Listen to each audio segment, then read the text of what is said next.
Hallelujah. सभी भाई बहनों को जय मसीह की। आज का वचन है भजन संहिता 1 का, धर्मी और दुष्ट मनुष्य दोनों का परमेश्वर न्याय करेगा। क्यों क्या ही धन्य है वह पुरुष जो दुष्टों की युक्ति पर नहीं चलता। धन्य है वो व्यक्ति जो गलत कामों पर नहीं चलता और दुष्टों की युक्ति पर ना चलता हो और ना पापियों के मार्ग में खड़ा रहता हो। हालेलुया। परमेश्वर का वचन कहता है, धन्य है वो व्यक्ति जो दुष्टों की युक्ति पर ना चलता हो और पापियों के मार्ग में खड़ा ना रहता हो। कि जो लोग अगर गलत काम करते हैं, हम उनकी संगति में भी ना रहते हो, उनके पास से भी ना गुजरते हो, उनकी गली में भी हम खड़े ना होते हो। धन्य वो पुरुष और ना ठट्ठा करने वाले की मंडली में बैठता हो। हालेलुया। कि ना वो व्यक्ति ठट्ठा करने वाले, बहुत से बहन है, बहुत सी भाई है जो एक दूसरे के ठट्ठे और मजाक उड़ाते हैं। परमेश्वर का वचन कहता है, धन्य है वो पुरुष जो दुष्टों की युक्ति पर ना चलता हो और ना ठट्ठा करने वालों की मंडली में बैठता हो, परंतु वह तो यहोवा की व्यवस्था से प्रसन्न रहता हो। कहते यहोवा परमेश्वर की व्यवस्था से वो प्रसन्न रहता हो और उसकी व्यवस्था पर रात और दिन ध्यान करता हो। हालेलुया। किसके? यहोवा परमेश्वर की व्यवस्था पर वो रात और दिन ध्यान करता हो कि ऐसा ना कोई हमसे गलती ना हो जाए, कोई हमसे गुनाह ना हो जाए, कोई हमसे पाप ना हो जाए। और जब वो इस काम से जब वो डरता होगा, परमेश्वर से जब डरता होगा, तो कोई चाहे भाई हो या बहन हो, वो गुनाह करने से डरेगा। हालेलुया। और जब वो गुनाह करने से डरेगा तो इन ठट्ठा करने वालों से, झूठ बोलने वालों से, मजाके उड़ाने वालों की मंडली में, गलत काम करने वालों की वो मंडली से हमेशा दूर रहेगा, चाहे भाई हो या बहन हो। वह उस वृक्ष के समान है जो बहती नाली के किनारे लगाया गया। हालेलुया। वो पुरुष, वो भाई, वो बहन उस वृक्ष के समान है जो बहती नाली के किनारे लगाया गया। हम आपसे पूछता हूं, एक नाली के पास में लगाया गया पेड़ फलता है या एक सूखी भूमि पर लगाया हुआ पेड़ फलता है? हालेलुया। बताइए हमें, कौन सा पेड़ फलता है, होता किसके पत्ते हरे होते हैं? जो नाली के किनारे लगाया जाता वो या भूड़ में लगाया जाता है? वो नाली में जो लगाया जाता है, नाली के किनारे जो लगाया जाता है, उसके पत्ते कभी नहीं मुरझाते, वो अपनी रीति में फलता है। हालेलुया। क्योंकि उसे जितने पानी की जरूरत होती है वो उस नाली से खींच लेता है और अपनी प्यास भरपूर वो बुझा लेता है। और जब भरपूर वो प्यास को बुझा लेता है तो उसके पत्ते भी हरे भरे होते हैं, उसके फल भी हरे भरे होते हैं, उसकी छाया में ठंडक होती है। हालेलुया। उसी प्रकार से मेरे भाई और मेरी बहनों, हमारा वो सोता कौन है? हमारा वो सोता परमेश्वर है। वो बहती नाली हमारा परमेश्वर है।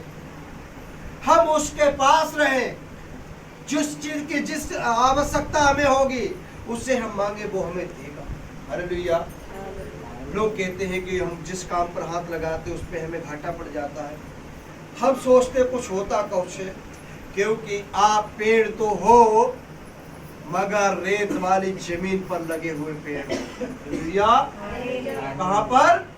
रेत में, सूखी हुई भूमि पर लगाए हुए पेड़ हो, इसलिए आपको वो पानी मिल नहीं पा रहा, इसलिए आपको वो पत्ते आपके हरे भरे नहीं हो पा रहे, इसलिए आपके फल अच्छे नहीं आ रहे, इसलिए आपकी छाया में ठंडक नहीं है। इसका मतलब क्या है कि लोग आपके पास बैठना नहीं चाहते हैं, वो ठंडक आपके जवान में नहीं है। आपके मुंह से हमेशा, यहाँ पर प्रभु का वचन कहता है, क्या ही धन्य है वह पुरुष जो दुष्टों की युक्ति पर ना चलता हो, ना ठट्ठा करने वालों की मंडली में बैठता हो। क्योंकि अगर वो बहते हुए अगर परमेश्वर का भय आपके अंदर होगा, परमेश्वर का डर आपके अंदर होगा, परमेश्वर का वचन आपके अंदर होगा, तो आप उस बहते हुए नाली के पेड़ के किनारे के लगाए हुए पेड़ होगे और अपनी रीति में फलोगे। लोग तुम्हें देखेंगे कि हाँ वास्तव में परमेश्वर के बेटा और बेटियां हैं, ये फूलते और फलते और आगे बढ़ते हुए चले जा रहे हैं। जब तक तुमसे लोग इस बात को ना कहने लग जाएं, तब तक कहने लग जाएंगे तुमसे कि वास्तव में तुम यीशु मसीह के लोग हो। जब लोग तुमसे इस बात को कहने लग जाएं, तो समझ लेना परमेश्वर की भरपूर आशीष है हमारे ऊपर। और जब तक लोग हमसे ये ना कहने लग जाएं कि ये प्रभु यीशु मसीह के लोग हैं, देखो ये कैसे चमक रहे हैं, तब तक हमें आशीष मिली ही नहीं है, तब तक हम उस बहती नाली के किनारे लगाए हुए पेड़ है ही नहीं। और उसके पत्ते कभी नहीं मुरझाते और वो अपनी रीति में फलता है, और इसलिए जो कुछ वह पुरुष करता है और वह फलता है। हालेलुया। जो परमेश्वर का डर और भय मानते हुए हमारा काम है कि सुबह को सबसे पहले उठें, अपने परमेश्वर से प्रार्थना करें कि प्रभु आपने हमें और हमारे घर परिवार को पूरी रात संभाला, मीठी नींद सुलाए, 4 बजे के दर्शन दिए, दास में से बातचीत की, सुबह का नया दिन नया अपना हमें सूर्य दिखलाया, उसके लिए धन्यवाद करता हूँ। अब दिन में हमारी अगुवाई करना, मेरी आने जाने में सहायता मदद करना, काम और धंधों पर हमारे आशीष बख्शना, और जो घटना घटे दायाबास घटाना, पवित्र आत्मा का अपना बाड़ा बांध करना प्रभु। और फिर उसके बाद में शाम को घर आए प्रभु, आपको मैं धन्यवाद करता हूँ कि आपने हमें सुबह से लेकर के अब तक संभाला, हर परेशानी हर समस्या से बचाया, आने जाने में मेरी मदद की, और जिस काम पर हमने हाथ लगाया उस पर प्रभु ने हमें आशीष दी। प्रभु को हम धन्यवाद करें। 12 घंटा प्रभु के हाथों में सौंपते रहे और 12 घंटा प्रभु की तारीफ करते रहे। 24 घंटा परमेश्वर के अनुग्रह में और दया में रहे, और तब जब परमेश्वर के अनुग्रह में और दया में रहेंगे तब उसकी वो सामर्थ उतरेगी और हमें छुएगी, और हम जिन कामों पर हम हाथ लगाएंगे उन पर हम आगे बढ़ेंगे। यहाँ पे प्रभु का वचन कहता है, इसलिए जो कुछ वह पुरुष करता है और वो फलता है। हालेलुया। हम जब भी फल सकते हैं, उससे पहले हम कितनी भी मेहनत कर ले, क्योंकि हमने भी बहुत मेहनत करके देख ली लेकिन कोई भी हमें फल नहीं मिला। यहाँ तक कि जिस दिन मैं अगर प्रार्थना करके ना जाऊं उस दिन काम भी नहीं होता। जब प्रार्थना करके जाओ तो नो टेंशन फ्री होके चलते रहते हैं, अच्छा काम होता है। हालेलुया। परमेश्वर भरपूर आशीष देता है। दुष्ट